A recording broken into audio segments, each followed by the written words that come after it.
Praise the Lord. Hallelujah.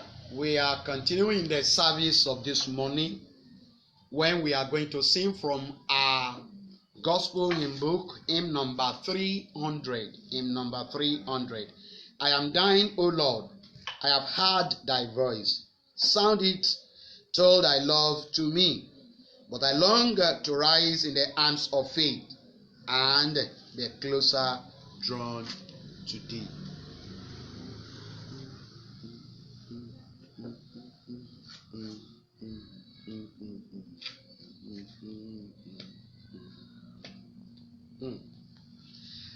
I am thine, O Lord, I have heard thy voice, sound it now, thy love to me.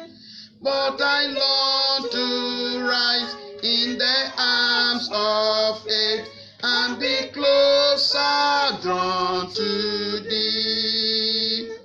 Draw me nearer, blessed Lord, to the cross where thou hast died.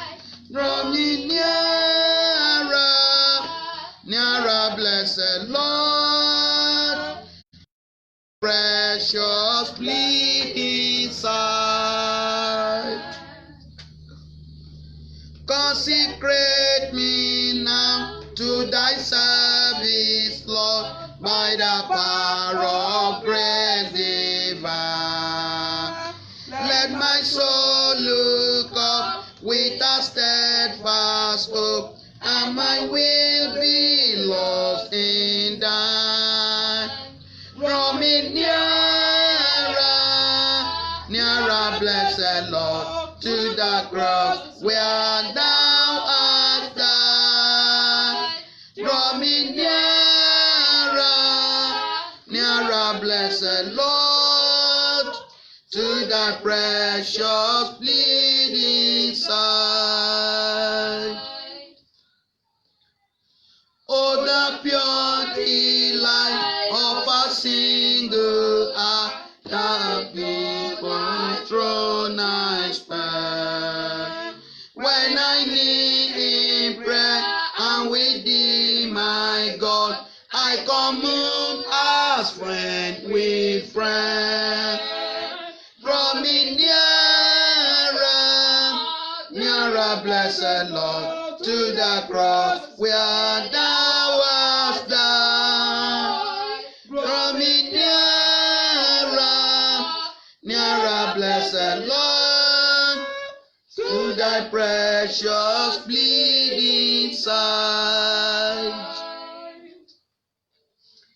There are depths of love that I cannot know till I cross the narrow sea. There are heights of joy that I may not reach till I rest in peace with thee. Draw me nearer, blessed Lord, to the cross where thou hast died. Draw me nearer, blessed Lord, to thy precious bleeding side. Amen.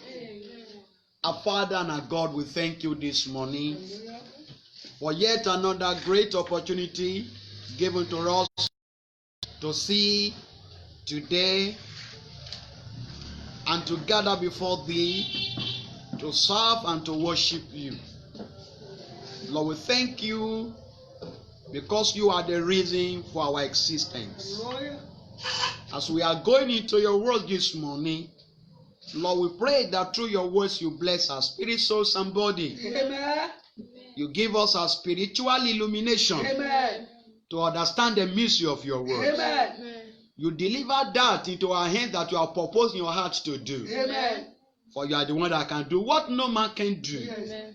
Thanks for the answer. Hallelujah. We come against every will, schemes, or devices of the devil, and we plead the blood of Jesus to take charge and Holy Spirit to be hovering over this environment Amen. in the mighty name of Jesus. Amen. At the end, so that your name can be glorified. Amen. For in Jesus' mighty name we are praying. Amen. Hallelujah. Hallelujah. You are welcome you once again to this platform this Mo morning kí i káàbọ̀ láàárọ̀ yìí in the mighty name of ní Jesus. orúkọ ńlá ti Jésù. I will thank God for His grace Àdúpẹ́ Ọlọ́run fún oore ọ̀fẹ́ rẹ̀ that is keep on sufficient for tí ó us. tó fún wa. And if Jesus Tí tarries, Jésù bá tiẹ̀ fi pàgbọ́ rẹ̀ sẹ́yìn, we are going to witness many more on the surface a ó of rí earth in ọ̀pọ̀lọpọ̀ Jesus' rẹ̀ lórí name. ilẹ̀ ayé ní orúkọ Jésù. And this morning we are going Ní òwúrọ̀ yìí à ń or lọ. continue in our message that we started last week. À ń tẹ̀síwájú nínú ọ̀rọ̀ wàásù wa tí a bẹ̀rẹ̀ ní ọ̀sẹ̀ tó kọjá. The unchangeable God of our Father. Ọlọ́run àwọn bàbá wa tí kò yí padà.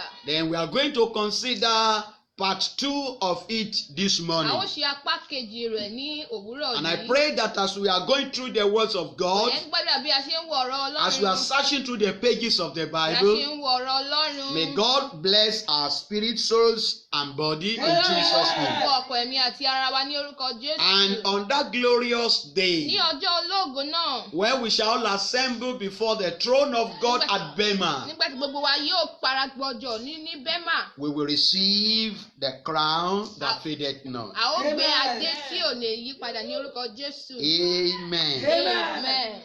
Last week, Ní ọ̀sẹ̀ tó kọjá, and when we started this topic, the unchangeable God of our fathers, nígbà tí a bẹ̀rẹ̀ ìwàásù yìí, Ọlọ́run bàbá wa tí kò yí padà. now we told you that our God of our fathers that we are talking Àtọ́gbé about Ọlọ́run bàbá wa tí à ń sọ̀rọ̀ nípa rẹ̀ yìí. is a supreme Ó God. jẹ́ Ọlọ́run tó tóbi. It's a God that exists from generation to Ó generation. jẹ́ Ọlọ́run tó wà láti ìran dé ìran. This God is a God that is full of promise. Ọlọ́run yìí jẹ́ Ọlọ́run tí ó kún fún oore We ọ̀fẹ́. said that He will fulfill the promise that He made for our fathers. Ní pé òun yóò ṣe ìlérí, òun yóò mú ìlérí rẹ̀ ṣẹ He tí ó will ṣe fún àwọn deliver bàbá wa. us just as He delivered our fathers. Yóò gba bó ṣe gba àwọn bàbá wa là. He will bless us even more than He blessed our fathers. Yóò bùkún fún wa ju bó ṣe bùkún fún àwọn bàbá wa And when lọ. we obey His commandments, Dábàdẹ̀ sì gbọ́ràn sí He ọ̀rọ̀ will rẹ̀. delight in us just as He delighted in our Yóò ní fathers. dídùn sí wa bó ṣe dídùn sí àwọn bàbá wa. So you that the God of our fathers, Nítorí àwọn bàbá wa. we should put our trust in Him. Tí a fi ìgbẹ́kẹ̀lé wa sínú That rẹ̀. if we put our trust in Tí a Him, bá fi ìgbẹ́kẹ̀lé wa sínú He will rẹ̀. surely deliver us. Òun yóò gbà wá. Because when our fathers cried unto God Nítorí in pé their tí àwọn bondage, bàbá wa ké pe Olúwa nínú we said that ìfẹ́ He wọn. brought them Ó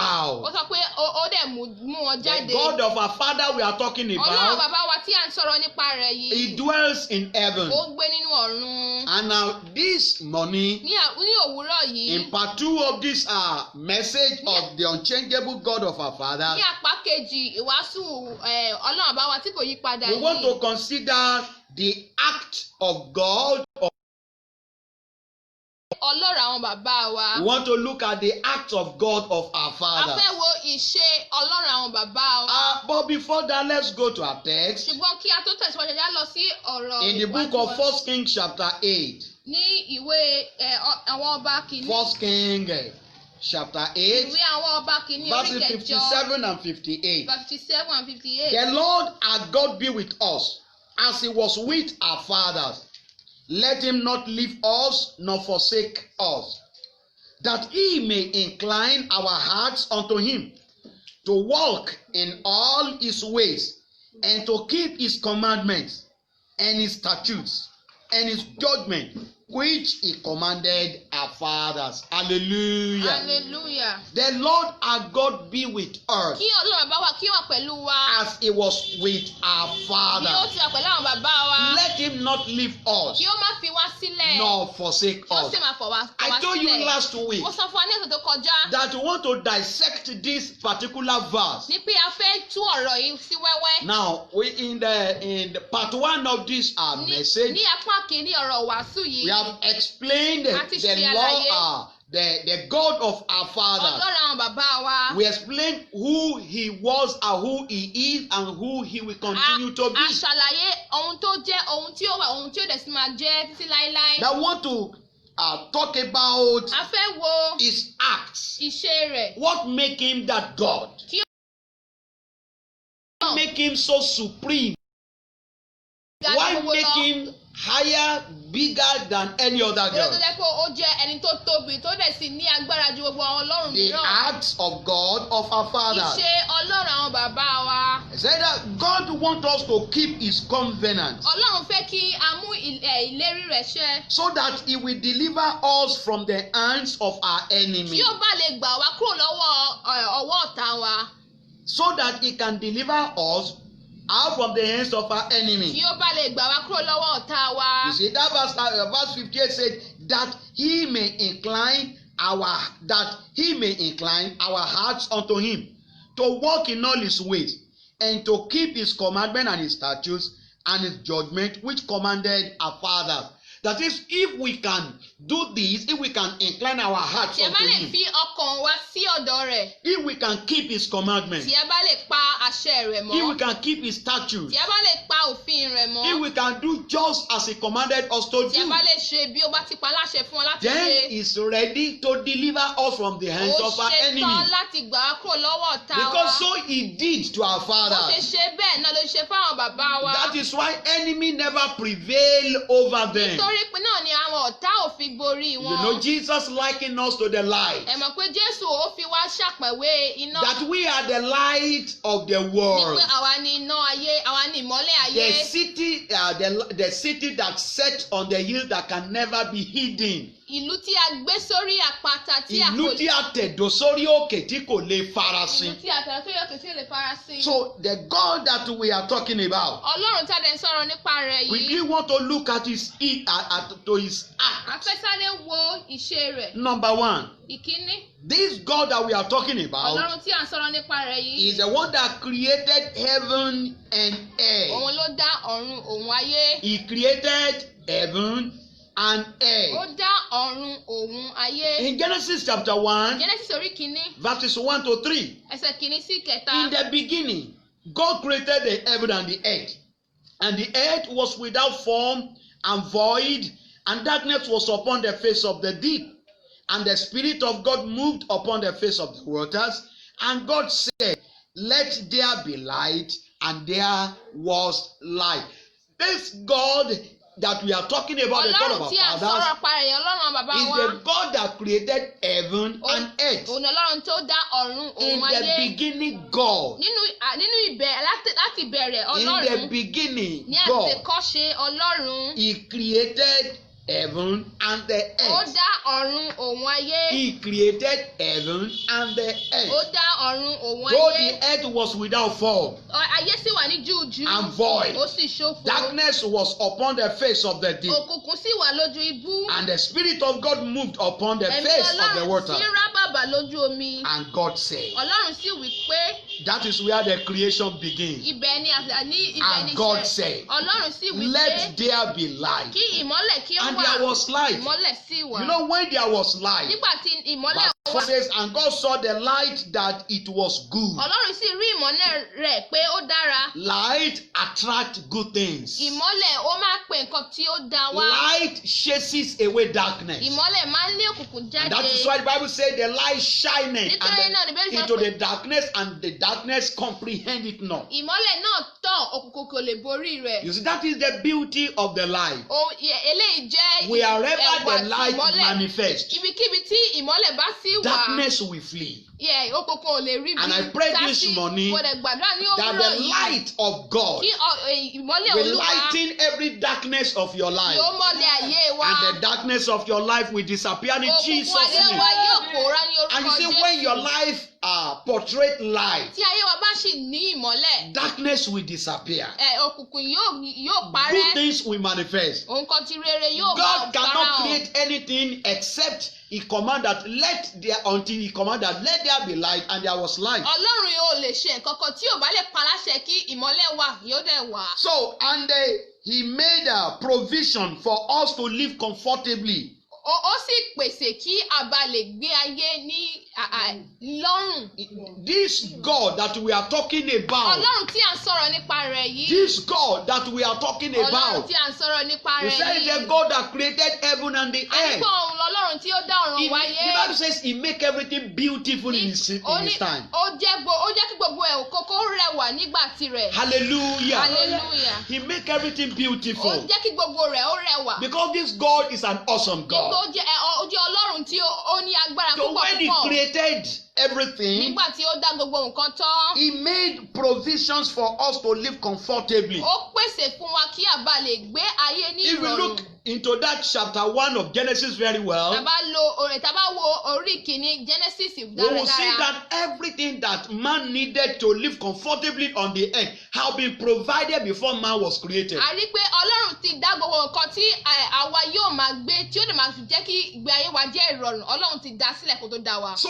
he didn't create us for any difficulties of any problem at all. Kò dá wa fún ìṣòro tàbí fún ìdààmú rárá. It was sin that led us into all these form of stress, difficulties, heartache, tumult, tempest, storm that is raging against us these days. Ẹ̀ṣẹ̀ ló jẹ́ kí a wà nínú ìṣòro nínú ìdààmú tí a wà ní ojú òní ní ayé tòní. God that we are talking about, Ọlọ́run tí à ń sọ̀rọ̀ nípa rẹ̀ yìí. he made provision. Ó ti pèsè lẹ̀. That thing that you are lacking in your life, Nǹkan tí ò ń wá nínú that ayé thing that rẹ̀. you are in need of, Nǹkan tí o nílò nínú ayé rẹ̀. God has provided it. Ọlọ́run ti pèsè rẹ̀ It's just lẹ́ẹ̀kan. like you have not key into it. Ó kọ̀ dàbí pé àti wọnú That is ìlérí what náà. Satan did in this life that we are living. Nǹkan Sátánì ṣe nínú ayé tí à ń gbé nìyí. Because when he created Nítorí everything, nígbà tí ó dá gbogbo say nǹkan the tán. all things that God created are Ó good. ní kí gbogbo ọ̀tọ́ Ọlọ́run dá ó dáradára ni. So when God,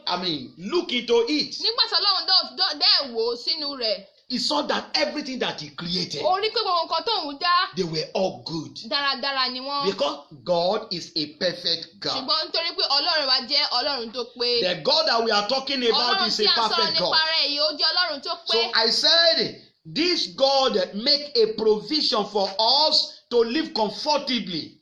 Ọlọ́run yìí ó ti pèsè lẹ̀ fún wa kí a bá lè gbé ayé ní ìrọ̀rùn. If you consider Philippians chapter 4 verse Tàbá wo 19, Philippians orí kẹrin he said, ẹsẹ̀. but my God shall supply all your need according to his riches in glory by Christ Jesus. Ọlọ́run yóò pèsè gbogbo àìní wa gẹ́gẹ́ bí ọ̀rọ̀ rẹ̀ nínú Kristi He has Jésù. made provision for Ó us. ti pèsè rẹ̀ lẹ̀. The Bible says Bíbélì sọ wípé Jesus died. Jésù kú.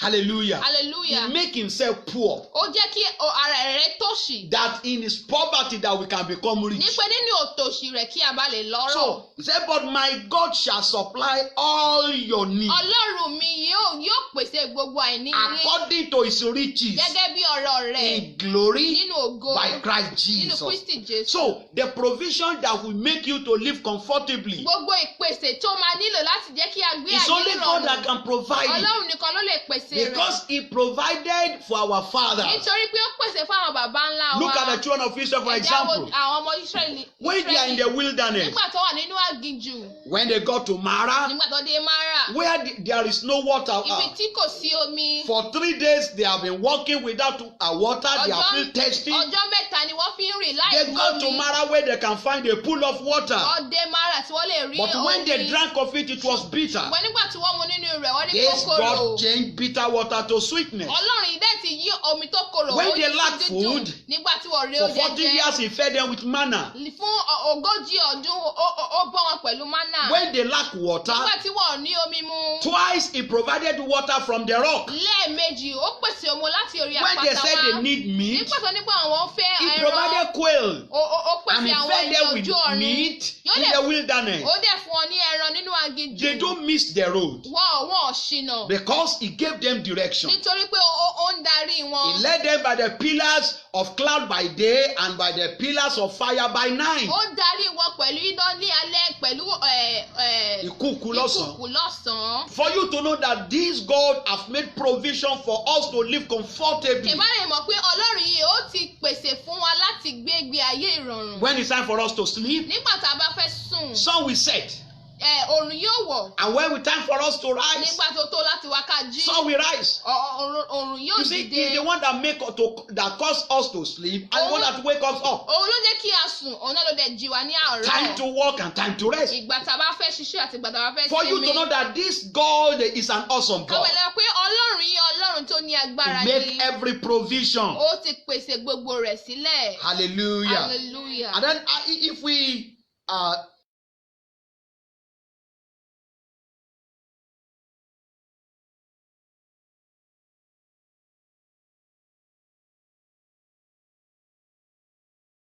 lesson from verse 4.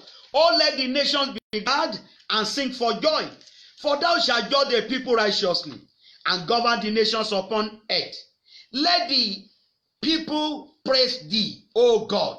Let all the people praise thee. Then shall the earth yield her increase, and God, even our own God, shall bless us. Hallelujah. Hallelujah. Hallelujah. Hallelujah. That is, if we praise our God, A yin Olúwa. if we praise Him, Tí a bá yin Olúwa. He said, then shall, verse 6 say, then shall the earth yield her increase. Nígbà náà ni ilẹ̀ yóò mú àsùnkún rẹ̀ wá. And God, even our own God, shall bless us. Ọlọ́run wa tìkára rẹ̀ yóò bù So, sí fún wa. for Him to provide for all our needs, Kí òun náà kí ó bá lè pèsè fún gbogbo àìní He wa. has make everything beautiful. The God that we are talking about Ọlọ́run tí a lè sọ̀rọ̀ nípa rẹ̀ is yìí. the one that created heaven and Òun ni earth, Ọlọ́run tó dá ọ̀run wá.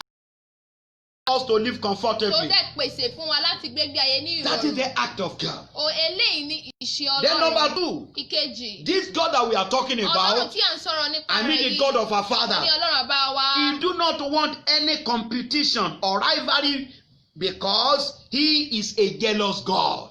Kò fẹ́ kí Kò fọ́rọ̀gún. kò fọ́rọ̀gún nítorí pé ó jẹ́ Ọlọ́run owú. Hallelujah. Hallelujah. Our God that we are talking Ọlọ́run about, tí à ń sọ̀rọ̀ nípa rẹ̀ He yìí. do not want any competition Kò fẹ́ orogún or rivalry. tàbí orogún. Kì í fẹ́ orogún tàbí ìfagagbága pẹ̀lú Ọlọ́run mìíràn. Hallelujah. Hallelujah. No competition. Kò sí orogún tàbí gbàgàgbà. Hallelujah. Hallelujah. So because He's God, Nítorí pé ó jẹ́ Ọlọ́run. supreme God, Ọlọ́run tó tóbi. who created heaven and Tó earth, dá ọ̀run òun ayé. appointed to it in Genesis chapter Ó 1. sọ nínú Jẹ́rẹ́sì orí kìíní ẹsẹ̀ kìíní. Hallelujah. Hallelujah. How God created Bí everything. Ọlọ́run ṣe dá gbogbo nǹkan. So, be ye the lesser God, be you the God, be you the goddess, they are the works of the hands of God. Gbogbo Ọlọ́run kékèké wọ́n jẹ́ So, ọwọ́ Ọlọ́run. is the supreme God that we need to serve. Òun ni Ọlọ́run tó ga jùlọ That tó yẹ kí a supreme máa sìn. God, the creator of heaven and earth, Ọlọ́run tó ga jùlọ is tó the dá God òun of ayé. our fathers that we are talking Òun ni about. Ọlọ́run àwọn bàbá wa tí à ń sọ̀rọ̀ nípa rẹ̀ yìí. He do not want any competition. Kò fẹ́ ìfagagbága. Why? Nítorí kí ni? Because this God is a jealous Nítorí God. Ọlọ́run yóò jẹ́ Ọlọ́run owú. In Exodus chapter 20, Nínú Ẹ́kísódù Exodus chapter 20 verse 5, Ẹ́kísódù He orí said, Thou ẹsẹ̀ shalt not kẹfà. bow down thyself to them, nor serve them. For I, the Lord thy God, am a jealous God, visiting of the fathers upon the children unto the third and fourth generation of them that hate me. Hallelujah. Hallelujah. He said, Thou shalt not bow down thyself to any graven Ìwọ kò image. gbọ́dọ̀ tẹ orí ara rẹ ba fún àwọn Thou shalt not serve any idols. Ìwọ kò gbọ́dọ̀ sin Ọlọ́run àwọn mìíràn. Why? Nítorí kí ni? Because thy God are jealous God. Nítorí èmi ni He Olúwa said, For Ọlọ́run rẹ. I, the Lord thy God, Èmi Olúwa Ọlọ́run rẹ. am a jealous God, Ọlọ́run owú ni mí. visiting the iniquity of the fathers Níbẹ̀ ṣe àwọn bàbá wò. upon the children Lára àwọn ọmọ. unto the third and fourth generation of Láti ìran them dé that ìran hate me. kẹta àti kẹrin nínú àwọn tí ó kórìíra So mi. God is a jealous God, Ọlọ́run jẹ́ Ọlọ́run owú. the God of our Father. Ọlọ́run bàbá wa. If you want Him to walk with us as He did with our Father, Wọ́n fẹ́ kó rìn pẹ̀lú abóṣerìn pẹ̀lú àwọn bàbá wa. we should serve Him with all our heart, A gbọ́dọ̀ sìn pẹ̀lú mind, gbogbo ọkàn with wa. our soul, with Pẹ̀lú gbogbo our àyà wa. power, Pẹ̀lú gbogbo agbára wa. with everything that we Pẹ̀lú are. gbogbo nǹkan tí a ní tí a jẹ́. Hallelujah. Hallelujah. That is the God of our Father. Eléyìí jẹ́ Ọlọ́run bàbá wa. Because if you serve other Nítorí gods, tó bá sí Ọlọ́run mìíràn, He said He's going to visit the iniquity òun yóò bẹ̀ ẹ̀ṣẹ̀ of the wa wò. fathers upon the children from the third to the fourth generation of those that Lórí àwọn hate ọmọ Him. lórí ìran kẹlàṣẹ ìkànnì sí àwọn tí ó kórìíra Who rẹ̀. are those that hate Him? Tálọ́tálá àwọn tó kórìíra Those rẹ̀. that abandon and serve other gods. àwọn tó fi ọlọ́run tó ga jù lọ Those that lẹ́yìn tí ó lọ neglect sí that supreme God and begin to worship lesser gods. ọlọ́run àwọn tí ó fi ọlọ́run tó ga jù lọ lẹ́ẹ̀ tọ́lọ sin ọlọ́run So he mìíràn. categorized them to be those that hate him. ó kà wọ́n sí àwọn tí ó kórìíra wọn. So, and if you make yourself an enemy of God, tó bá dẹ̀ fi rẹ̀ jẹ́ ọ̀tá ọlọ́run. only what you are doing is that you are incurring his wrath upon yourself. nǹkan tó ṣe pé ó mú ìbínú rẹ̀ wá sí orí ara So rẹ̀. I pray that the wrath of God will not kindle over you in Jesus' name. ìrọ̀lú ọlọ́run kò ní wà lórí ayé wa lórúkọ. I said this God is a jealous God. ní ọlọ́run yìí ó jẹ́ ọlọ́run owú. And that is why we need to serve him with reference. nítorí náà a gbọ́dọ̀ sìn pẹ̀lú ọ̀wọ̀. Hallelujah. Hallelujah. In Exodus chapter 34, Exodus 34. in Exodus chapter 34 verse 14, Exodus 34 verse 14. he said, "For thou shalt worship no other God." That God is small letter G-O-D. For thou shalt worship no other God. nítorí ẹ̀yin kò gbọ́dọ̀ bọ òrìṣà. For the Lord, nítorí olúwa whose name is jealous, orúkọ ẹni tí ń jẹ́ òjòwú. is a jealous God. ọlọ́run òjòwú ni òun. Hallelujah. Hallelujah. He said, for that God that we are talking about, nítorí olúwa tí à ń sọ̀rọ̀ nípa rẹ̀ his yìí. name is jealous. orúkọ ẹni tí ń jẹ́ òjòwú. Is a jealous God. ọlọ́run òjòwú ni òun. Hallelujah. Hallelujah. So the God that we are talking about ọlọ́run tí à ń sọ̀rọ̀ nípa rẹ̀ is yìí. a jealous ó God. jẹ́ ọlọ́run òjòwú. You can see somebody that is jealous. a lè rí ẹni tó jowú.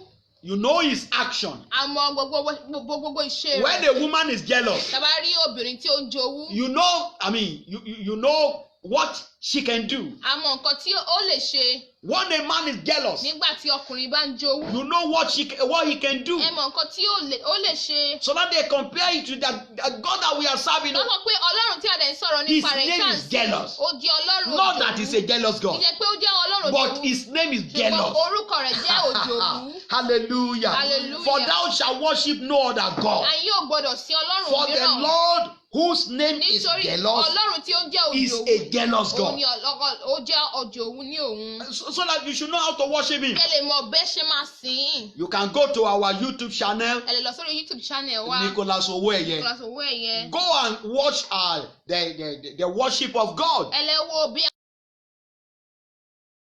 sin ọlọ́run láti apá kìíní sí apá kẹfà. You will see the worship of idolatry today Ẹ máa wo- decorated to be the worship of God. ẹ máa wo ìsìn abọ̀rìṣà tí wọ́n ti gbé kalẹ̀ bí ìsìn olúwa. So go and watch it. ẹ jẹ́ á lọ wò ó. I mean, God bless you in Jesus' ọlọ́run yóò name. dẹ̀ sì bùkún fún ọ lórúkọ For Jésù. thou shalt worship no other God. ẹ̀yin ò gbọ́dọ̀ sí ọlọ́run mìíràn. For the Lord, whose name is jealous, ọlọ́run tí ó ń jẹ́ ọlọ́run òjòwú. is a jealous God. jẹ́ ọlọ́run òjòwú. So the God that we are serving, ọlọ́run tí àwa ń sìn the yìí. God that we are worshiping, ọlọ́run tí àwa ń gbéga yìí. is a jealous ó God. jẹ́ ọlọ́run òjòwú. He is a jealous ó God. jẹ́ ọlọ́run òjòwú. He do not want any competition or rivalry. kò fẹ́ ìfagagbága tàbí ọ̀rọ̀. So this is the reason why you need to worship nítorí him. náà ni a gbọ́dọ̀ sìn ín. In the book of Deuteronomy, nínú ìwé Deuteronomy. we are considering how God is a jealous God à ń wo bí ọlọ́run ṣe jẹ́ ọlọ́run òjòwú. under the acts of God of our father. lábẹ́ ìṣe ọlọ́run àwọn bàbá wa. In Deuteronomy chapter 4, Deuteronomy orí kẹrin. verse 24. Some Ẹsẹ̀ people they say 24. they can do the way they like. àwọn kan sọ pé àwọn lè ṣe bó bá ṣe wù wọ́n. It's because to lack. nítorí o kò ní. Pointed in the Bible how God, his name is a jealous. a ti sọ nínú bíbélì bí ọlọ́run olúwa wípé orúkọ rẹ̀ jẹ́ òjòwú. Who is a jealous God? tó jẹ́ ọlọ́run tó ń jowú. In Deuteronomy chapter 4, verse 24. Deuteronomy orí kẹrin ẹsẹ̀ 24. He said, for the Lord thy God nítorí olúwa ọlọ́run is rẹ. a consuming fire, ajónirun iná ni. even a jealous God. ọlọ́run òwú. Hallelujah. hallelujah. For the Lord thy God, nítorí olúwa ọlọ́run rẹ. this God that we are talking ọlọ́run about, tí a dẹ̀ ń sọ̀rọ̀ nípa the rẹ̀ God yìí, of our father, ọlọ́run àwọn bàbá the wa. Bible says is a consuming ó fire. jẹ́ ajónirun iná I ni. know you know when we say something is a consuming Ó lè ṣe fire, ká mọ̀ pé nǹkan tó wá jẹ́ that is, it ajónirun can iná destroy. ni pé ó lè parun. Don't forget how he destroyed Sodom and ẹ má Gomorrah with gbàgbé fire. bó ṣe pa Sódómù àti Gòmórà run pẹ̀lú iná. No vegetation germinate from that land up to tomorrow. kò sí ìgbìn kan tí ó jáde kúrò Kò nínú. sí irúgbìn kò kan sí irúgbìn kan tí ó jáde kúrò lórí ilẹ̀ náà. tí ó hù lórí ilẹ̀ yẹn títí dòní. Hallelujah. hallelujah. for you to know the ferocious heat. ká bá lè mọ Bí ooru gbígbóná iná yẹn ṣe pọ̀ tó. bí orí gbígbóná ṣe pọ̀ tó. Hallelujah. Hallelujah. The ferocious heat of that fire bó ṣe pọ̀ tó bí destroy every seed that can grow on that land. ó pa gbogbo irúgbìn tí ó lè wò lórí ilẹ̀ náà. For you that God is a consuming fire. Ọlọ́run wa ó jẹ́ Ọlọ́run ajónirun. Whosoever that he consumes ẹnikẹ́ni tí ó bá dẹ̀ lè fi will parun never and can never be in existence anymore. kò lè wà lórí ilé alààyè mọ́. Because he will destroy to the nítorí core. òun yóò parun títí dé. He said, for the Lord thy God is a consuming nítorí fire, Olúwa Ọlọ́run rẹ ó jẹ́ ajónirun iná even ni. a jealous God. Ọlọ́run òun. And so, for you to serve a God that is a consuming fire and a jealous God, ẹ̀kẹ́lẹ̀ sí Ọlọ́run tí ó jẹ́ ajónirun iná tó lè jẹ́ Ọlọ́run owó. you shouldn't compare him with any other God, ẹ gbọ́dọ̀ ṣàkàwé rẹ̀ pẹ̀lú Ọlọ́run mìíràn. because he's bigger than the nítorí pé biggest, ó tóbi greater than the ó greatest, tóbi jù. mightier than the ó ní mightiest, agbára ju stronger ẹni tó than the lágbára lọ. ó strongest, lágbára ju ẹni tó higher than the lágbára. highest. ó ga ju Oh, alágbára lọ. he's an awesome ó ní God. Ọlọ́run tí ó ní So that is agbára. the God of our Father that we are Ọlọ́run talking bá wa tí ẹ about. sọ̀rọ̀ nípa rẹ̀ He yìí. has all ó power ní gbogbo agbára ní at his ìkáwọ́. command. nínú ìkáwọ́ rẹ̀. When he speaks, tí ó bá sọ̀rọ̀. fire erupts. Iná yóò jáde. Hallelujah. Hallelujah. The breath of his nostril Èmi imú rẹ̀. can wipe away the whole nation. Ó lè pa gbogbo ìlú That ọ̀run. is the God that we are talking about. Ọlọ́run tí a ń sọ̀rọ̀ nípa So rẹ̀. whenever you want to yẹn, serve him, tá a bá fẹ́ sìn. Serve him reverently. Ẹ̀sìn pẹ̀lú Don't ọ̀wọ̀. compare him with other Ẹ gods. má ṣe àkàwé rẹ̀ He's a pẹ̀lú Ọlọ́run jealous mìíràn. Ó God. jẹ́ Ọlọ́run owú. He's a consuming Ó fire. jẹ́ Ọlọ́run tí ó ń jónirun. Hallelujah. Hallelujah. The God that we are talking about Ọlọ́run tí a ń sọ̀rọ̀ nípa rẹ̀ yìí. is a consuming Òun ni fire. Ọlọ́run tó ń jónirun. In Deuteronomy chapter 6, Ìsàlùmí orí kẹfà. verse 15. Ẹsẹ̀ karùn-ún. Deuteronomy chapter 6, verse 15 says, For the Lord thy God is a jealous God among you, lest the anger of the Lord thy God be kindled against thee and destroy thee from off the surface of the earth. Nítorí hallelujah. Hallelujah. Hallelujah.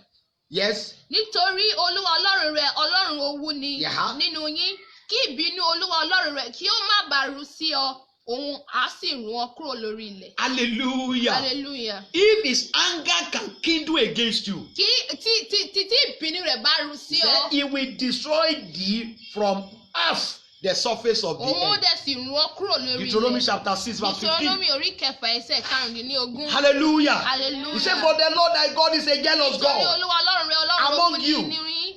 Let the anger of the Lord thy God be kindled Kí against thee ìbínú Olúwa Ọlọ́run rẹ̀ kí ó má bàa ru and sí ọ, destroy thee òun á sì run ọ from off the face kúrò of the earth. lórí ilẹ̀. So, beloved, Ẹ̀yin ará, we are now pointing to different verses, à ń sọ̀rọ̀ nípa àwọn ẹsẹ̀ nínú Bíbélì. showing them to you that this God is a jealous God. Kí a lè fi hàn wá pé Ọlọ́run yóò jẹ́ Ọlọ́run owú. Even in the book of Nahum, Nínú ìwé Nahum, Nahum chapter 1, verse 2, Nahum orí kìíní ẹsẹ̀ kejì. he said, God is Ó jealous. jẹ́ Ọlọ́run owú ni. And the Lord revenged. Ọlọ́run- The Lord revenged and is furious. The Lord will take vengeance on his adversaries, and he reserveth wrath for his enemies. Hallelujah. Hallelujah. That is Nahum chapter 1, verse 2. Nahum orí kìíní ẹsẹ̀ God kejì. is jealous. Ọlọ́run jẹ́ Ọlọ́run You owú. see all the verses that we are pointing to, Gbogbo nǹkan showing báyìí. to us that our God is a jealous God. His name is jealous. Ó sọ Our fún God pé is a consuming fire. Ọlọ́run jẹ́ He Ọlọ́run, can Ọlọ́run wipe owú. someone off from the surface Ó of the jẹ́ earth. àjónirun Ọlọ́run tí ó lè I pray ó lè kí èèyàn kúrò lórí That ilẹ̀ his ayé. wrath will never kindle Mo over you in the gbàdúrà name pé of Jesus. ìbínú rẹ̀ kò ní rú sí wa lórúkọ Jésù. You will never see the anger and the wrath of God in your A ò life in ní rí Jesus' name. ìbínú Olúwa lórí ayé wa ní orúkọ Jésù. Amen. Amen. Because when it began, Torí tó bá bẹ̀rẹ̀, when he started to unleash his anger, tó bá bẹ̀rẹ̀ sí ń fi ìbínú rẹ̀, know for sure that God is unstoppable. God. Ọlọ́run ó jẹ́ Ọlọ́run tí a kò lè dáwọ́ dúró. No one can stop him. Kò sẹ́ni tó lè dá dúró. So, the God of our Father we are Ọlọ́run talking bàbá wa about, tí a ń sọ̀rọ̀ nípa rẹ̀ yìí. number one, Ìkíní, is God that created heaven and earth. Ọlọ́run tó dá ọ̀run wáyé. Number two, Ìkejì, he do not want any competition or kò fẹ́ rivalry. ìfagagbága kan. Why? Nítorí kí ni? Because he is a Nítorí pé jealous ó God. jẹ́ Ọlọ́run owú. Then number three, Ìkẹta, this God that we are talking Ọlọ́run about, tí a ń sọ̀rọ̀ nípa rẹ̀ yìí. he owns everything. ó ní gbogbo nǹkan ní and ọwọ́. governs everything. Ó dẹ̀ ń ṣàkóso gbogbo nǹkan. This God that we are talking Ọlọ́run about, tí à ń sọ̀rọ̀ nípa rẹ̀ the ni God of our Father, Ọlọ́run bàbá wa. He owns everything Ó ní gbogbo nǹkan ní and ọwọ́. governs everything. Ó dẹ̀ ṣe àkóso Even gbogbo that nǹkan. thing that you possess Gbogbo nǹkan tí ó dẹ̀ ní kò lò. is the one that owns it. Ohun ni ó ní. Because the one that give it to you, Torí kóun ló fi fún ọ. and the one who give can take. Ẹni tó fi fún yìí ó lè gbà á padà. Hallelujah. Hallelujah. Some people just have little money Àwọn tó máa ní orí and they will be boastful. ọdẹ àwọn máa gbéraga. Little cars, just fleet of cars. Mọ́tò kékeré ó máa gbéraga. Who gave it to you? Ta ló fi fún ọ? Who is the owner? Ta ló ní? It's God. Ọlọ́run ni. Hallelujah. Hallelujah. As the children of God, Gẹ́gẹ́ bí ọmọ Ọlọ́run. whatever you have, Gbogbo nǹkan tí a bá ní. you must know that it A is gbọ́dọ̀ not by mọ̀ your pé kì í power. ṣe nípa agbára wa. Don't belittle others. Ẹ má kó gbé kéré àwọn èèyàn. Those that do not have what you possess. Àwọn tí wọn ò ní nǹkan tí o bá ní. Some today, when they see someone that have never been a sheep, Ọ̀tọ̀ pé àwọn tó bá rí kan àwọn nǹkan tí wọn ò tí ì ní. they might see them as maybe it's lazy Wọ́n lè rí gẹ́gẹ́ bí or that they are not serious. ẹni tí ó lẹ àbẹ ẹni tí ò No, not at all. Kì í ṣe Not bẹ́ẹ̀ at all, rárá. not at all. Kì í ṣe bẹ́ẹ̀ rárá. You should thank God that you obtain favor and grace in the sight of God. Orí ìrànlọ́wọ́ pẹ̀lú àánú gbà lọ́wọ́ Ọlọ́run. Amen. Amen. Amen. Amen. I said, this God that we are talking Ọlọ́run about, tá à ń sọ̀rọ̀ nípa rẹ̀ yìí. He owns everything Ó ní gbogbo nǹkan ní ìkáwọ́. and governs. Gbogbo nǹkan. Hallelujah. Hallelujah. In Psalm 135, Nínú ìwé Sáàmù 135. Psalm 135, if you consider verse 6, Orin he said, Dáfídì. whosoever the Lord pleased, that and in earth, and in the seas, and all the deep places. Ohunkóhun tí ó wu Olúwa, òun ni iṣẹ́ ní ọ̀run Oníṣe ní ọ̀run. àti ní ayé, Ah, ní òkun àti ní ọ̀gbun gbogbo. hallelujah. Hallelujah. Whatever he pleases him. Ohunkóhun tó bá wu Olúwa. So if you are blessed, it please God to bless Tí you. o bá bùkún fún ọ, tí o bá jẹ́ alábùkún fún, ó wu Ọlọ́run láti bùkún fún And ọ. that's why you should honor God with your substance. Nítorí náà, a gbọ́dọ̀ bọ̀wọ̀ fún Olúwa pẹ̀lú gbogbo nǹkan tí a bá ní. When David is, pondering on what can he use to sacrifice to God. Nígbà tí Dáfídì ó ń rò ní ọkàn rẹ̀, kí lòun lè lò láti fi It's like fún Olúwa. if I could use cattle to wash, to sacrifice to Tí you. wọ́n lè fi àgbò láti fi ṣe ìrúbọ sí ọ. You are the one that owns as much as many of it. Ìwọ ló ní gbogbo nǹkan tí mo ní. Hallelujah. Hallelujah. So that things that you possess Nǹkan tí o bá ní lọ́wọ́, was given to you by God. Ọlọ́run ló fi fún ọ. So you should honor God with your substance. O gbọ́dọ̀ bọ̀wọ̀ fún Ọlọ́run pẹ̀lú nǹkan tó bá ní. Your car, Mọ́tò can rẹ, use it for evangelism. ẹ lè lò ó fún Let ìjẹ́rìí your money ọkàn. propagate gospels. Jẹ́ kí owó rẹ̀ kí ó gbé ìsìn Olúwa ga. That being alive, Ní pé o wà ní ayé, you see, it is God's making. Ọlọ́run ni ó jẹ́ kó wà Make kó jẹ́ yourself ṣíṣe. available for use Fi for ara God. fi ara rẹ̀ sílẹ̀ láti lò fún Ọlọ́run. Because He owns Nítorí everything. pé ó ní gbogbo nǹkan Heaven and in earth. ní ọ̀run àti ní ayé. And He governs over them. Ó dẹ̀ ṣàkóso lórí wọn. That is the God that we are serving. Ó jẹ́ Ọlọ́run tí àwa ń sìn. That is the God that we are Òun serving. ni Ọlọ́run tí àwa ń sìn. Hallelujah. Hallelujah. In Psalm 24 verse 1, Nínú orin Dáfídì 24 verse 1. the Bible says, Ìwé the ìsọ pé earth is the Lord's and the fullness thereof, the world therein. tí Olúwa ní ilẹ̀ àti ẹ̀kún rẹ̀, ayé àti àwọn tí ó tẹ̀dó sínú rẹ̀. The earth is the Lord's Tí Olúwa ní ilẹ̀ and fullness thereof, àti ẹ̀kún rẹ̀, the world ayé and they that dwell therein. àti àwọn tí ó tẹ̀dó sínú The rẹ̀. world Ayé and you that dwell in that world, àti ìwọ tí ó tẹ̀dó sínú ayé owns náà. by God. Ọlọ́run ló ní gbogbo Which nǹkan. God? Ọlọ́run èwo? The God that we are talking about, the Ọlọ́run tí à ń creator sọ̀rọ̀ nípa of heaven and earth, Ọlọ́run tó dá ọ̀run the wáyé. gods of our Father. Ọlọ́run àwọn bàbá wa. Hallelujah. Hallelujah. So, is the Lord's and the fullness thereof, Ayé àti àwọn tó tẹ̀dó sínú rẹ̀. the world and they that dwell therein. Àti àwọn tó tẹ̀dó sínú rẹ̀. Hallelujah. Hallelujah. Amen. Amen. In Psalm 65 verse 9, Orin Dáfídì 65 verse say, 9. thou visited the earth and watered it.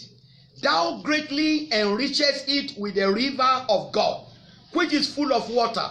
thou preparest them corn, when thou hast so provided for it.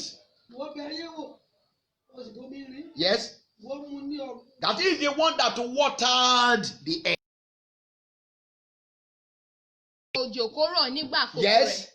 Odò Ọlọ́run kún fún omi. Ìwọ pèsè ọkà wọn. Nígbà wọ́n ti pèsè ilẹ̀ bẹ́ẹ̀, wọ́n fi ìrẹ̀mí sí àpò rẹ̀ púpọ̀. Wọ́n sì tẹ òbúrútù rẹ̀. Wọ́n fi ọwọ́ òjò mú ilẹ̀ rẹ̀. Hallelujah. Hallelujah. Amen. Amen. He provided corn. Ó pèsè ọkà. Hallelujah. Hallelujah. That he provide food. Ní pé ó pèsè oúnjẹ. The food that you are eating, Oúnjẹ tó ń jẹ. given to you by God. He gave you food. Ó fún ẹ And ní that is why oúnjẹ. when someone is hungry besides you, Tàbá rí ẹni tí ebi ń pa ní ẹgbẹ́ extend the wa. hands of fellowship to him. Or her. Ẹnáwó sí wọn. Give him out of what you have. Fún lára nǹkan tó bá ní. That is the type of God that we are serving. Ọlọ́run tí à ń sìn yẹn, ó jẹ́ Ọlọ́run. He's the one that provide that corn. Ọlọ́run tó pèsè ọkà He náà fún provide that food. Ó pèsè oúnjẹ He náà provide you fún that wa. meal. Ó pèsè oúnjẹ náà fún That is the type of God that we are Ilé talking ìjọ about. Ọlọ́run tí à ń sọ̀rọ̀ nípa rẹ̀ He yìí. said, this God owns everything Àní pé Ọlọ́run yóò ní gbogbo nǹkan ní ọwọ́. and governs over everything. Òun náà ni ó dẹ̀ sì ṣàkóso lórí gbogbo nǹkan. In Psalm 68 verse 19. Psalm 68 verse 19. Blessed is the Lord, who daily loaded us with benefits, even the God of our salvation. Olùbùkún ni Olúwa, ẹni tí ń dá oore rẹ̀ lé wa lórí lójoojúmọ́. Ẹni tó ń dá oore rẹ̀ lé wa lórí lójoojúmọ́. Ọlọ́run náà ni Ọlọ́run ìgbàlà wa. Hallelujah. Hallelujah. Blessed be the Lord, who daily loaded us with benefits, even the God of our salvation. That is the God that we are talking about. Ojú Ọlọ́run tí à ń sọ̀rọ̀ nípa rẹ̀. Father. Hallelujah. Hallelujah. I have told you that is the one that created heaven and earth. Tóun ló dá ọ̀run wáyé. I told you that number 2, that he do not because he jealous. Ojú Ọlọ́run owú. Then number 3, I told you that he owns everything Mo ní pé ó ní gbogbo nǹkan ní ọwọ́. and governs over everything. Ó dẹ̀ ṣàkóso lórí gbogbo nǹkan. Then number 4, Ìkẹrin. where we are going to stop for today, Tí a ó dáhùn dúró lẹ́nu the acts of the God of our Father. Ìṣe Ọlọ́run bàbá wa. He blesses every day. Ó bùkún fún ní gbogbo ọjọ́. Hallelujah. Hallelujah. He blesses every day. Verse 19. Psalm Blessed be the Lord, who daily loaded us with benefits, even the God of our salvation. He that is our God is the God of salvation, and to God the Lord belongs the issue from death. But God shall wound the head of his enemies, and the hair is cap of such and one as goeth on steel in trespasses. Hallelujah. Hallelujah. He loaded us with all benefits. Ó fún wa ní gbogbo nǹkan tí a nílò. Hallelujah. He Hallelujah. blesses us. Ó bùkún fún wa. He provides for us. Ó pèsè fún wa.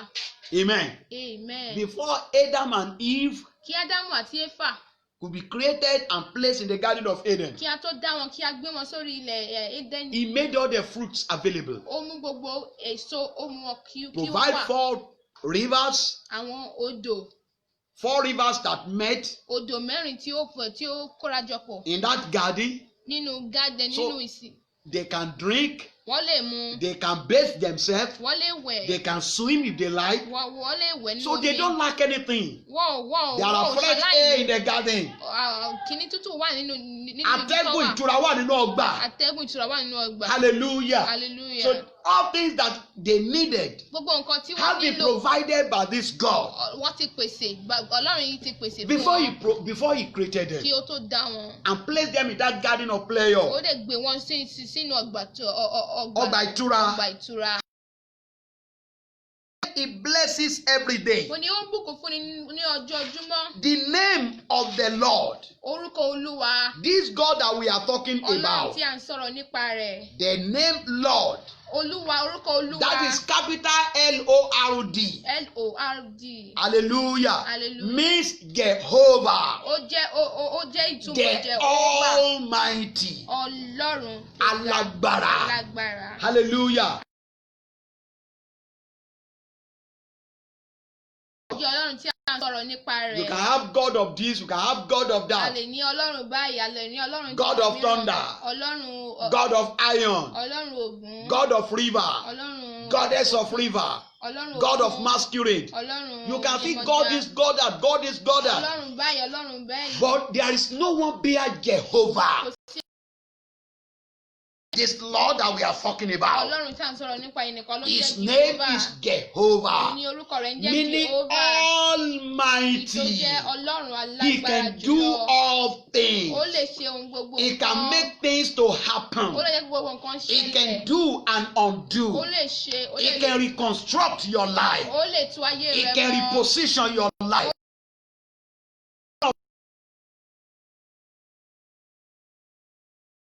The almighty Ó power fi ọwọ́ agbára rẹ̀. to provide for them, to make provision for Òun them, ló fi pèsè fún àìní wọn. that they do not lack anything. Tí wọ́n dẹ̀ ṣiṣẹ́ aláìní nǹkan They kan. journeyed in the wilderness Wọ́n rìn nínú aginjù for 40 years. fún ogójì The ọdún. Bible says both their clothes Aṣọ wọn, did not turn aṣọ wọn kò ya. and their shoes did not worn Bẹ́ẹ̀ ni out. bàtà wọn ò jẹ́. How come? For Bá- you to know báwo ló this, ṣe rí? for you to know how mighty this God that we are talking about Tẹ̀lé mọ̀ are. bí Ọlọ́run tó ti ṣe ní agbára So sí. this God is so powerful. Ọlọ́run jẹ́ alágbára. Amen. Amen. His name is Jehovah, Orúkọ rẹ̀ ń jẹ́ meaning the Jehovah. Almighty, Tó ń jẹ́ Ọlọ́run the alágbára. Lord our God. Ọlọ́run wa, Olúwa wa. Mean that this is the type of God that we are talking about. Ó jẹ́ Ọlọ́run tí a ń sọ̀rọ̀ nípa rẹ̀ yìí. Is Lord, Òun ni Olúwa. the Elohim. Ọlọ́run tó ní. Is wonderful. Ó jẹ́ Ọlọ́run tó ní Is agbára. mighty. Ó jẹ́ Ọlọ́run tó ní agbára. Hallelujah. Hallelujah. So that is the God of our. And Bàbá wa. then he revealed our Ó fathers. dẹ̀ máa ń fi ara rẹ̀ hàn fún àwọn And bàbá our wa. fathers can attest to it. Àwọn bàbá wa wọ́n dẹ̀ lè sọ nípa rẹ̀. That this God that Pé we are talking Ọlọ́run tí a about sọ̀rọ̀ nípa rẹ̀ yìí. is Ó wonderful. jẹ́ Ọlọ́run àrà. You know how he delivered Peter from prison? Bó ṣe gba How he Peter set là loose nínú. Paul and Silas? Bó ṣe gba Paul and How he Silas rose Lazarus bó from ṣe death? jí Lásárù dìde.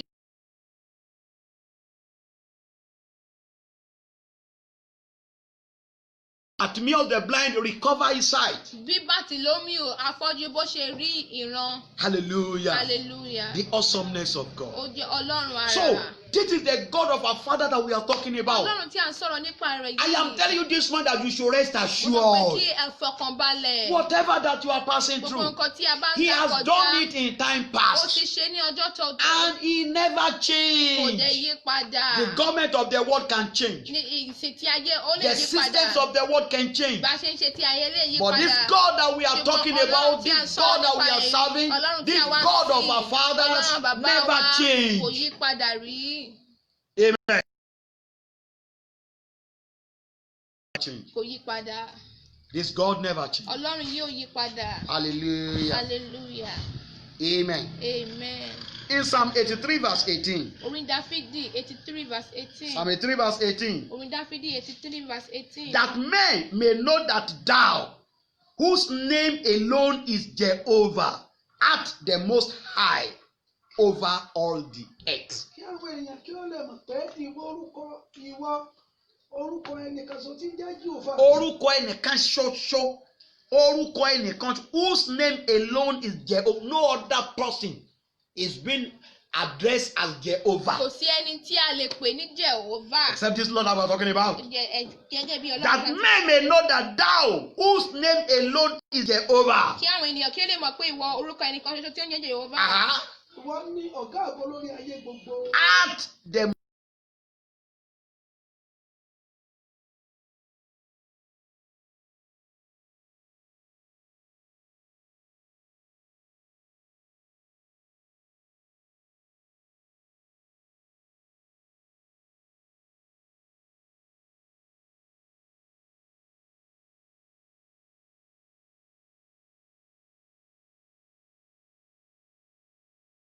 A gbọ́dọ̀ pe àkíyèsí because rẹ̀ he sí. wanted to know maybe your heart is inclined to him. Ó fẹ́ mọ̀ bóyá ọkàn wa wà pẹ̀lú rẹ̀. Maybe you are in his sides Bóyá ó wà pẹ̀lú rẹ̀. or you are in other side. Bóyá ó wà ní ọ̀nà mìíràn. So that is why he is looking at you, is watching over you. Nítorí náà ló fi ń bójú tó ọ. Maybe you will call his attention or not. Bóyá ó pè àkíyèsí.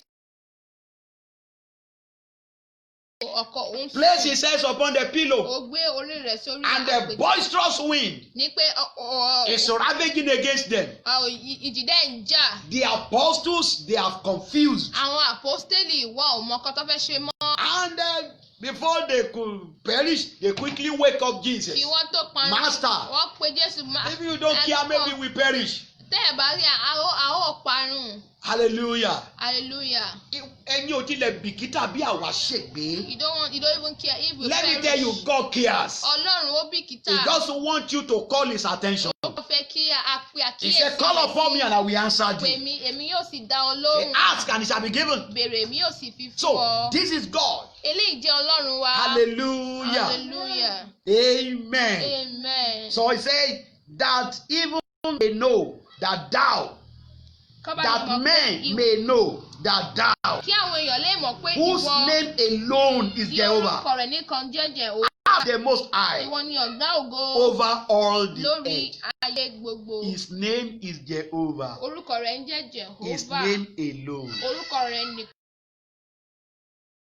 Orin Dáfídì 89. Psalm 8 also.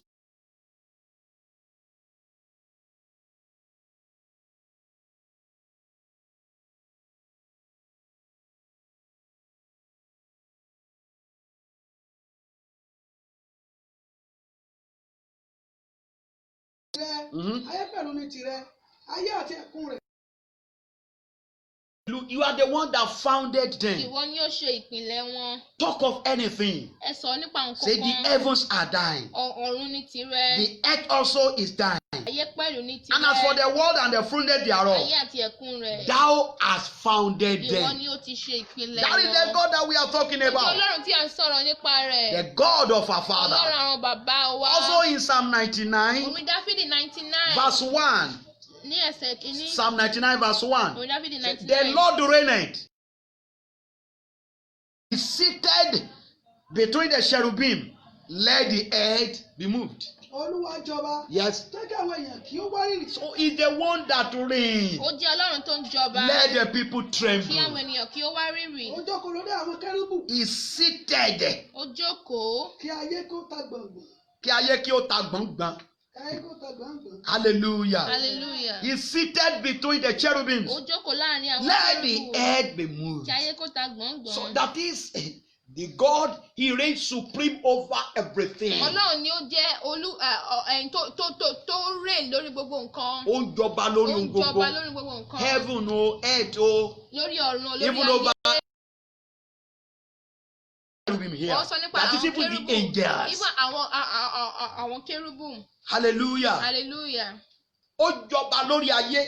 He reign on the Ó earth. jọba lórí ọ̀run. He reign in heaven. Ó jọba lórí ènìyàn. He reign on men. Kódà ó tún jọba lórí àwọn áńgẹ́lì Even pàápàá. he reign on the angels. Fún ọ láti mọ títóbi àti For you agbára Ọlọ́run tí to a know ròyìn the rẹ̀. greatness of his power. Hallelujah. Hallelujah. So this is the reason why you need to serve him and him Nítorí alone. náà, a gbọ́dọ̀ sin àti òun nìkan. Psalm 102 verse 19. Orin Dáfídì 102 verse 19. Before we pray, Psalm 102 verse 19. Orin Dáfídì For he 102 hath verse looked 19. down from the height of his sanctuary from heaven. Did the Lord behold the earth? Nítorí tí ó wo ilẹ̀ láti òkè ibi mímọ́ rẹ̀. And this is seated in heaven and see to the affairs of men Ó on earth. jókòó lọ́run, ó ń wo iṣẹ́ àwọn Only for he ènìyàn had looked láyé. down from the height of his sanctuary. Ní pé ó wọ láti òkè mímọ́ rẹ̀ wá. Yes. Láti ọ̀run wá ní Olúwa bojú wo ayé. From heaven did the Lord behold the earth. Láti ọ̀run wá ni Olúwa bojú wo ayé. Láti gbọ́ ìrora ara túbú. To hear the Tú àwọn tí a yàn sí ikú sílẹ̀. to loose those that are appointed to them. Brethren, Ẹ̀yin ará, his ear is inclined to hear your groaning etí rẹ̀ ó wà láti gbọ́ gbogbo ẹ̀gbẹ́ wa and your prayers. àti gbogbo àdúrà He wa. said to hear the groaning of the prisoner. Láti gbọ́ ìrora ara I don't know what have captivated. ìgbé ẹni gbèkùn.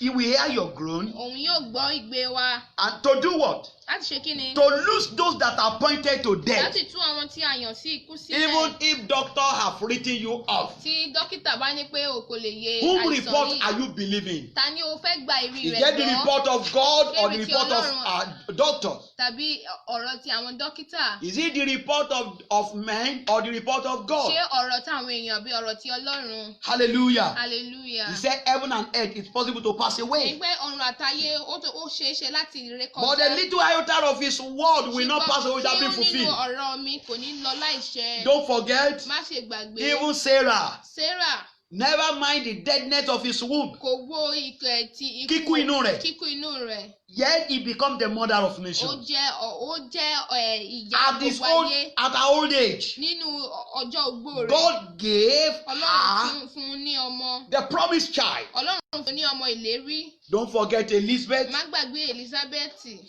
She also born òun náà bímọ. even when her past her age. nínú ọjọ́ ogbó rẹ̀. Hannah, Anna. God visited her Ọlọ́run bẹ̀ẹ́ wò. and gave her children. Ó dẹ̀ fún ní ọmọ. Hallelujah. So, Hallelujah. beloved, whom Ẹ̀yin ará. report are you believing? ọ̀rọ̀ wo lẹ fẹ́ gbàgbọ́? Is it that of men or ṣé ti that àwọn of èèyàn ni God? àbí ti àwọn ti Ọlọ́run? Is that of doctors or that of ṣé ti God? dókítà ni àbí ti He Ọlọ́run? said to hear the groaning of the prisoner, láti gbọ́ ẹ̀bẹ̀ to àwọn. loose those that are appointed to ó death. dẹ̀ tú.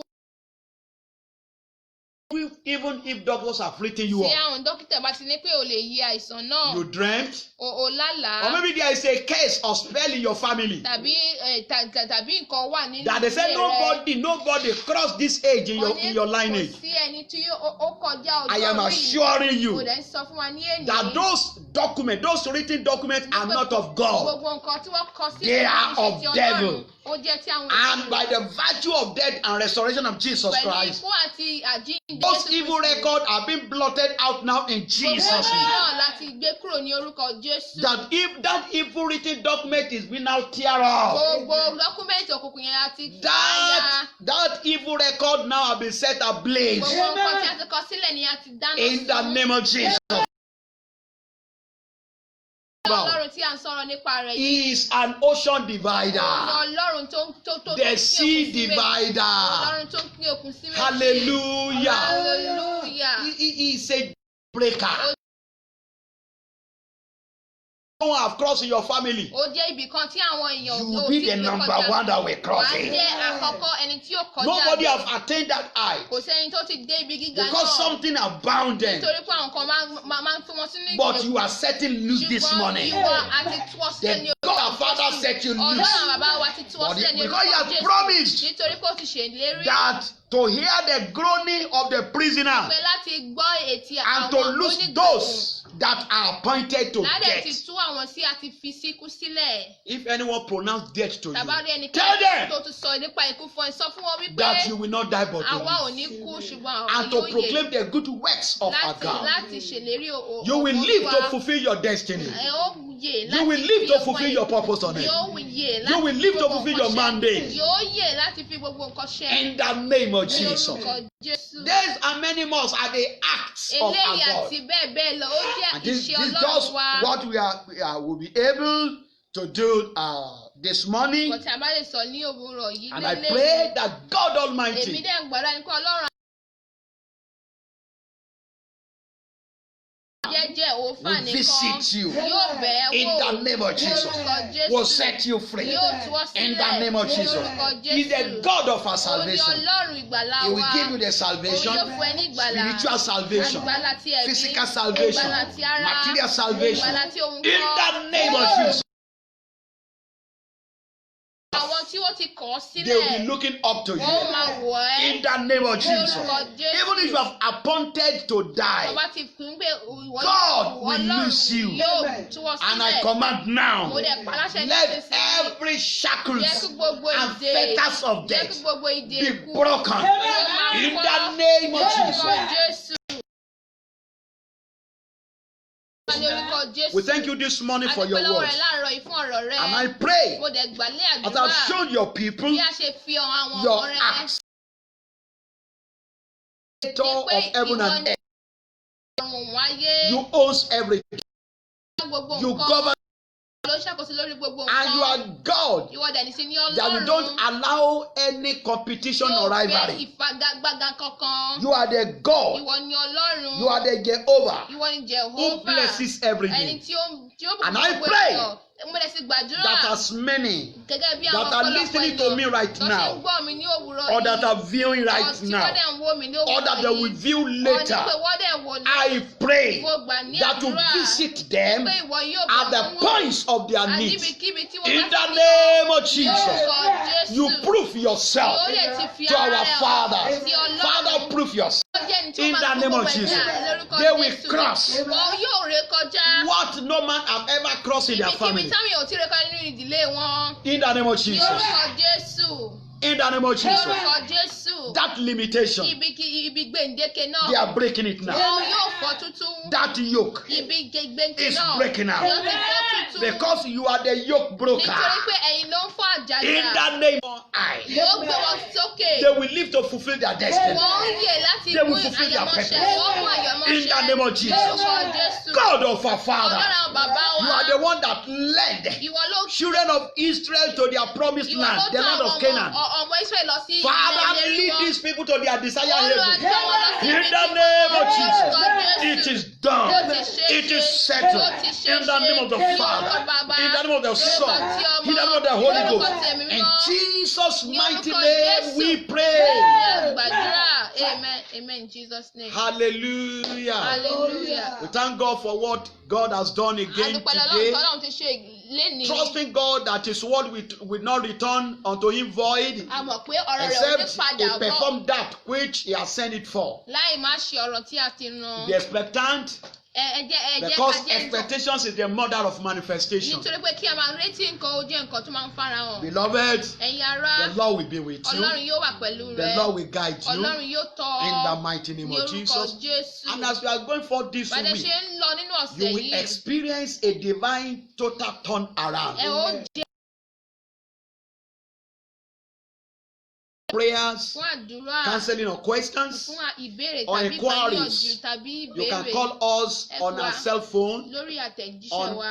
080 30 342 342 84 84 190. 190. Either text message or WhatsApp, Bóyá WhatsApp or tàbí you can text make a message. call Okay, on pé wá. 0705 0705 88 88 99 99 729. 729. And you can watch us Ẹ lè wò wá and all others of our messages àti gbogbo ìwàásù wa on our YouTube channel, lórí YouTube channel wa. Nicholas Owóẹ̀yẹ. Nicholas Owóẹ̀yẹ. Subscribe to it.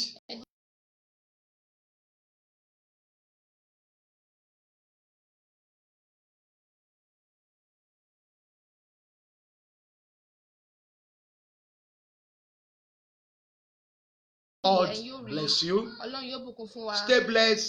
Ẹ jẹ́ á jẹ́ ní Keep àlàáfíà. unrapturable. The next time that we'll meet, God bless you.